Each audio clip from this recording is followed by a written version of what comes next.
নমস্কার বন্ধুরা, Radhe Radhe, good morning. তোমরা কেমন আছো? আই হোপ তোমরা খুব ভালো আছো। তোমাদের আশীর্বাদে আমিও খুব ভালো আছি। আমার আরেকটা ব্লগে তোমাদেরকে অনেক অনেক শুভেচ্ছা জানাই। আর যারা আমার বয়সে বড় তাদেরকে প্রণাম জানাই, আর যারা আমার বয়সে ছোট তাদেরকে ভালোবাসা জানিয়ে আবার একটি সুন্দর ব্লগ নিয়ে তোমাদের সামনে হাজির হয়ে গেলাম। তো দেখো, আর বাইরের উঠানে ঝাড় দেওয়া হয়ে গেছে জাস্ট। আর যেহেতু ঘরে আসলাম, ঘরটাও ঝাড় দিয়ে নিয়েছি। তারপর ভাবছি যে বিছানাটা গুছিয়ে রাখি। বিছানা বিছাইনি, কারণ কি বলতো, গরম করছিল। আর বিছানাগুলো না সুতি, মানে কটন, অরিজিনাল কটন থাকে না, এর জন্য একটু পিছলা পিছলা টাইপের। তো এর জন্য বিছানা হয়নি।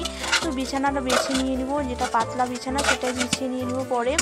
আর কেতা, তোমাদের বাড়িতে এই কেতা আছে কি নেই আমি জানি না। আমাদের বাড়িতে বা আমাদের গ্রামের এলাকার সবারই বাড়িতে কেতা আছে। এই কেতা কি বলতো, পুরোনো যে কাপড়গুলো আছে না, যে এগুলো পোড়ানো যায় না, মানে পরতে পরতে যেমন পুরনো হয়ে যায়, তো সেই সব কাপড় না, সুতি কাপড়ে, তো সেই সব কাপড় দিয়ে না আমরা মানে সেলাই করে, সেলাই বলতে ওই যে সুই সুতো দিয়ে সেলাই যে করে, সেটা সেলাই করে তারপরে এই যে সুন্দর করে বিছানা মতো কেতা তৈরি করে খুবই ভালো লাগে।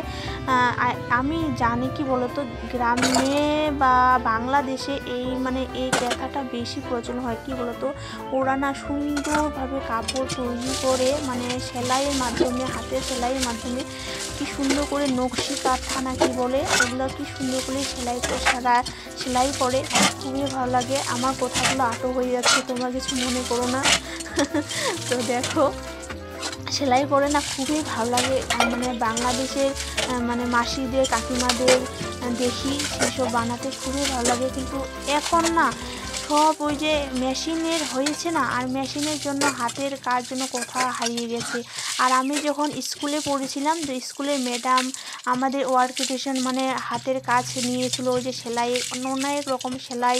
কী সেলাই বলো তো, মানে ভুলেই গিয়েছি। যারা কয়েকটা সেলাই তোমাদের সঙ্গে বলছি, এই যে রান ফোর, তারপরে হেরিং বেরিং, তারপরে যেন কি বলে, আর একটা হচ্ছে বোতাম ফোর, ভরা সেলাই, আর তারপরে দাঁড়াও তো, যাই হোক আর মনে আসতেছে না। অনেক সেলাই কিন্তু মানে আবার ওই যে হাত মোজা, পা মোজা, আর যে মাথার টুপি, সেগুলো মানে শেখাইছে আমাদের হলদিবাড়ি গার্লস হাই স্কুলে আমি পড়েছিলাম। তো খুবই ভালো, মানে তখন শিখেছিলাম। কিন্তু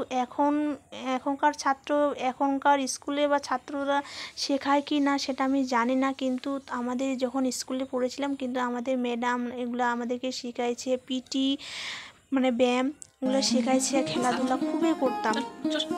আর আমি না ছোটোর থেকে, যেহেতু আমি চিকন ছিলাম, এখন একটু মোটা হয়ে গেছি, কিন্তু যখন চিকন ছিলাম তখন আমি খুবই দৌড়াদৌড়ি করতাম, মানে ফার্স্ট হয়ে যেতাম। প্রাইমারি স্কুলেও মানে ফার্স্ট হতাম। আর হচ্ছে তোমার যখন হাই স্কুলে যাই তখন লজ্জা লাগতো। তো তখন আবার খেলাধুলাটা একটু কম, মানে করিনি বলতে ওই 5, 6, 7 অবধি ওই খেলাধুলা করেছে, তারপর আর খেলাধুলা মানে নামে দিইনি। তো দৌড়াদৌড়ি আমি ভালোই ছিলাম।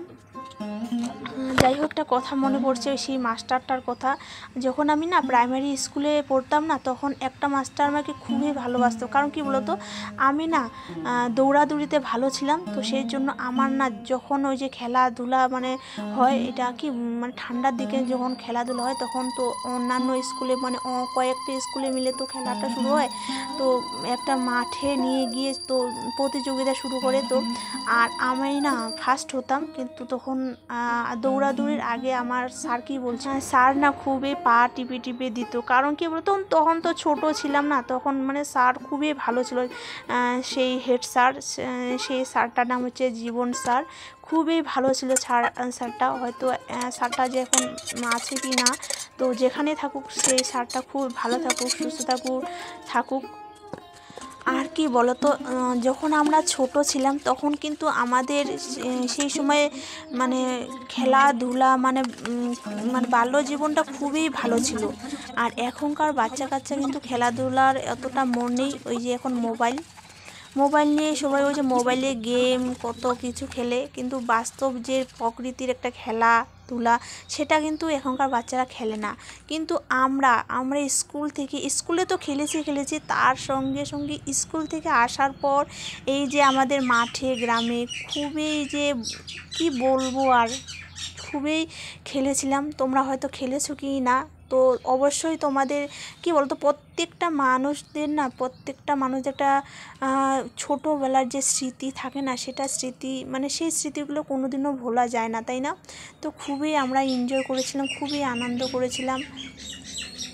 তো মানে ছোটোবেলার কথা কখনো কোনো মনে পড়লে না খুবই খারাপ লাগে, আবার হাসিও পায় কী করেছি আর কী না করেছি। তো যাই হোক, তো দেখো এইদিকে আমি না কী করছি বলো তো, ওই যে তোমাদেরকে একটা ব্লকে না না ব্লকে হয়তো দেখানো হয়নি, সরি আমি ভুল বললাম।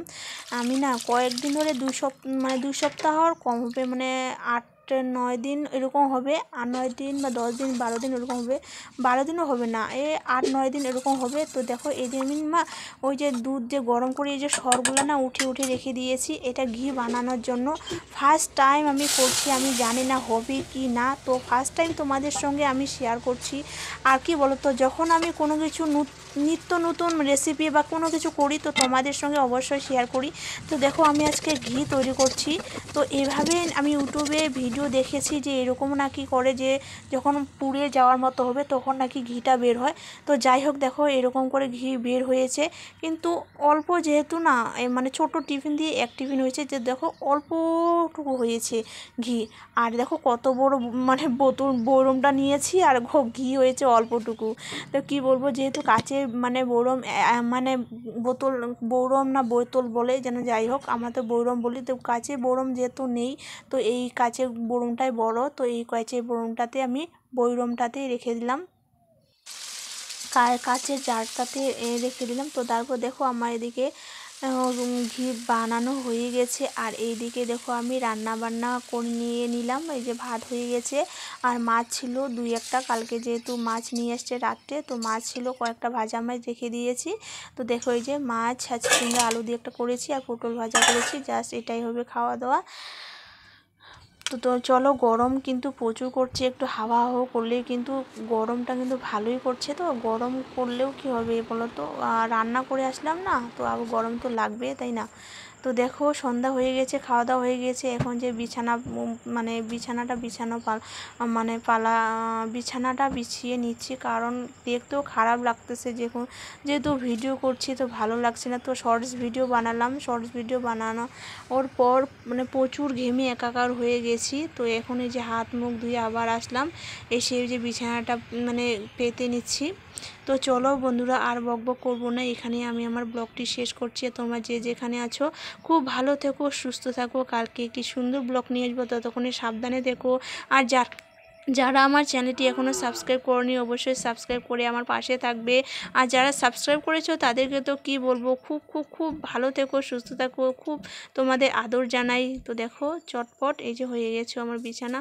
আর কি বলো তো বন্ধুরা, আর সন্ধ্যের দিক থেকে ঠিকই আছে, কিন্তু আকাশটা খুবই খারাপ করছে, হাওয়া করছে, বিদ্যুৎ চমকানোর মতো করছে। তো জানি না বৃষ্টি আসবে কি না। যাই হোক তাড়াতাড়ি রান্নাবান্না সেরে নিব। আর কী বলতো, গ্রামের বাড়িতে না গাছপালা থাকে, আর কারেন্ট যদি চলে যায় না খুবই অন্ধকার অন্ধকার লাগে। তো যাই হোক এই জন্য তাড়াতাড়ি করে ভাত বসিয়ে নিব, তরকারি আছে মানে ভর্তা ভাত, আলু সিদ্ধ, আলু ভাতে আর ভেন্ডি ছিল, ওটা করে নিব। তো চলো।